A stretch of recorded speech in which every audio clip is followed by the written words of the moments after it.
My name's Tony Peters, and I'm one of the mart layers on board the boat Rib Tony at this event. 28 years ago, first time I'd ever done it. I was on the boat. They weren't sure what to call the call sign would be, and I was on a rib. And my name's Tony, so they called it Rib Tony, and it's stuck with that ever since. I said last year and the year before, in fact even before COVID, I said no, I've done it far too long. I'm selling my ribs. I need to get back to normal life, and although I've enjoyed lifting and laying marts and being Rib Tony, it has to come to an end at some point. Anyway, this is definitely my last event. Last event as Rib Tony. I mean, if they didn't have mart layers doing it and people volunteering, there would be no racing.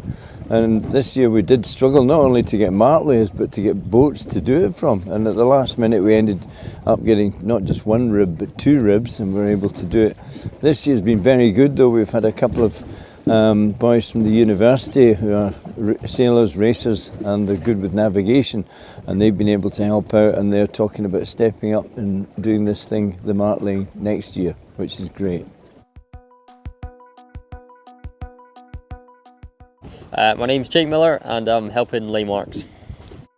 Well, the club running this event, the Royal Western, I'm very involved in uni sailing, and that club have supported Strathclyde, and the Royal Western have supported our sailing at Strathclyde, so we're here to give back and help them run their event.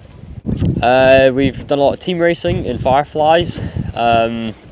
Our most success this year has been in small keelboats, sports boats, RS21s, 707s, J70s.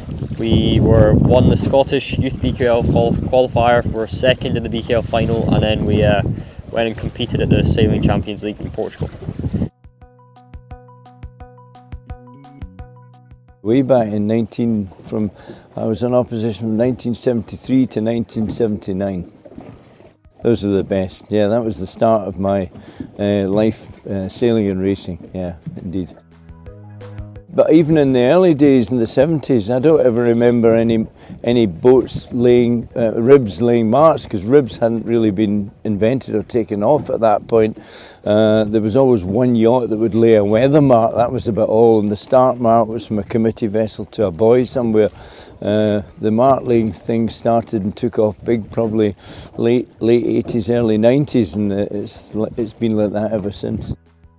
Have not done it on any of these events. Done a lot of student mark laying for team racing and stuff, but it's all very relaxed. But here it's good, having only been a competitor before, to get an insight into what goes on and technicalities of it all, and gives you much more appreciation for the mark layers and all the volunteers.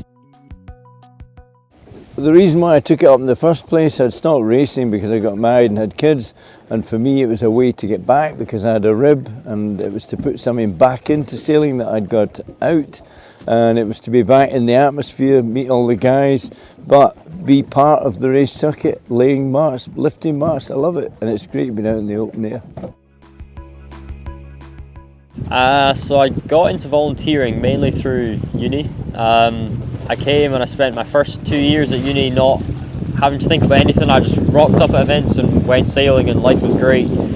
But then it was apparent that events don't happen without volunteers, and now I'm doing what I can to make sure that the younger generation can enjoy it the way that I enjoyed it, and hopefully get into volunteering in a few years' time as well. Getting student volunteers to fill roles such as mark layers, start and finish boat, etc. is quite straightforward, because we do have a club, or we've got quite a big university sailing club, and when we run events, we run those events to make money so that the club can sustain and everyone can keep sailing and look after our Fireflies. So getting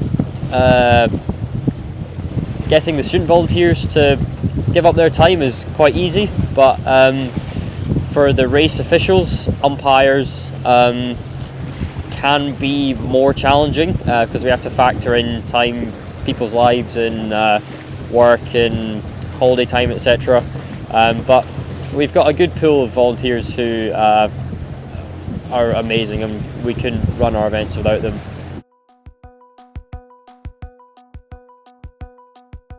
We've got a club and a constitution and an annual general meeting every year in March, and at that meeting we vote in the new members. So we've got a full committee: Commodore, Treasurer, Secretary.